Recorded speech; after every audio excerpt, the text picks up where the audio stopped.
안녕하세요. 이번 시간에는 이제 본격적으로 이제 6월 초 유학생들이 많이 들어와서 바로 이제 에세이나 미국 대학교 입시를 이제 준비를 해야 되는데, 아무래도 이런 정보들이 외부적으로 공개가 많이 됐다 하더라도 워낙 지원하는 그 자체가 다양한 전략으로 접근하는 부분이기 때문에 멘붕이 오시는 분들이 많이 있으세요. 그래서 좀 학교 리스트, 특히 저희 학교 같은 경우에는 뭐 10개까지만 지원 가능합니다. 저희 학교는 또는 12개까지. 특히 이제 중화권에 있는 홍콩이나 심천, 그리고 이제 베이징, 이런 학교 같은 경우에는 일반적으로 한 10개 정도만 이제 허락해주고, 우리나라 이제 KIS나 SIS도 12개, 14개, 이런 식으로 이제 정해져 있어가지고, 그 안에서 학교를 선정하는 게 이제 전략적으로 많이 필요한 부분이에요. 물론 이제 본인들이, 학교가 일반적인 이제 미국 대학교, 이제 보딩스쿨이나 퍼블릭스쿨처럼, 만약에 그런 리스트에 제한이 없다면, 얼리만 조금 신중하게 선택을 한 다음에, 레귤러 같은 경우에는 뭐 하버드부터 밑에까지 다 쓸 수 있는 그 여력이 있어요. 또 한편으로는, 그러면 선생님, 저는 뭐 홍콩 국제학교 다녀요. 그래서 학교가 10개에서 또는 12개까지만 할 수가 있습니다.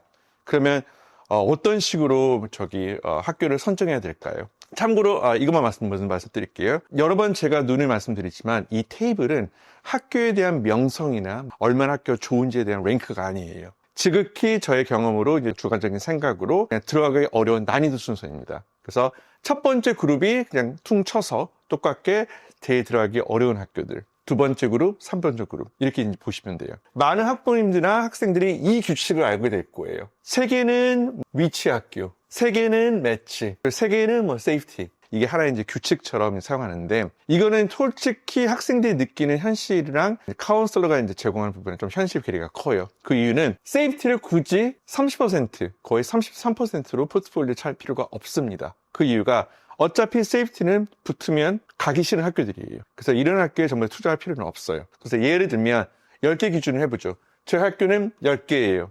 저는 정말로 명문대학교 많이 지원하고 싶습니다. 근데 카운슬러가 세이프티를 2개, 3개 넣으래요. 어떻게 해야 되나요?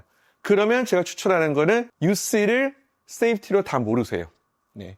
UC는 한 학교, 한 원서로 8개, 9개까지 거기만 지원하도록 하는 게 좋을 것 같아요.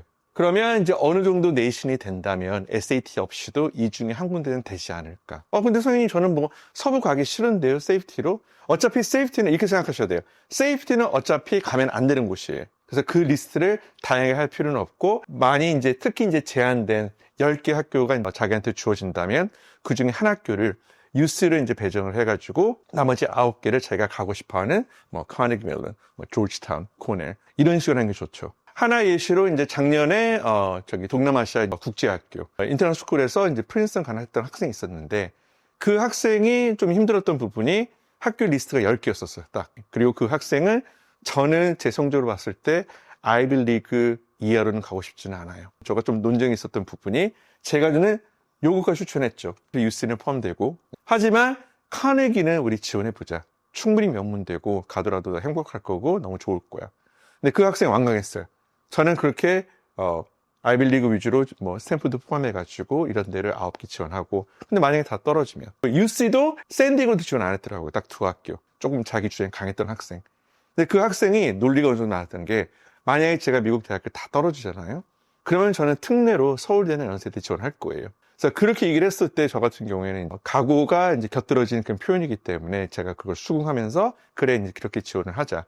그래서 결론적으로는 이제 프린스턴 대학교 붙어서 이제 잘 간 케이스인데, 조금 이제 운이 이제 붙었던 케이스입니다. 그러면 이렇게 UC를 한 학교를 잡아가지고 웬만하면 모든 세이프티를 다 이쪽에 넣어라. 그럼 그 중에 최소한 한 군데는 될 것이다.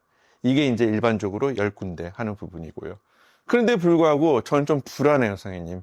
미국 대학교 9개, 특히 이제 공부 잘하는 학생들은 2층을 두텁게 가야겠죠, 이 라인들을. 그래서 이런 학교 다 포함하면 저 9개 넘는데, 그래도 저는 좀 불안해요. 추가로 어디 지원할 수 있는 학교가 있을까요? 제 첫 번째로 추천드리는 거는 홍콩 안에 있는 대학교들도 하나의 이제 세이프티나 준 세이프티로 사용하는 거를 제가 추천드리는 바입니다. 공부 잘하는 학생들한테는. 홍콩 대학교 같은 경우에는 가장 큰 매력은 영어권, 실질적으로 영어권 도시이고요. 네, 그래서 거기 가가지고 이제 젊은 층 교육받은 학생들 같은 경우에는 전부 다 다양한 영어 액센트로 대화를 할 수 있을 정도로 굉장히 격동감 넘치는 굉장히 큰 도시예요.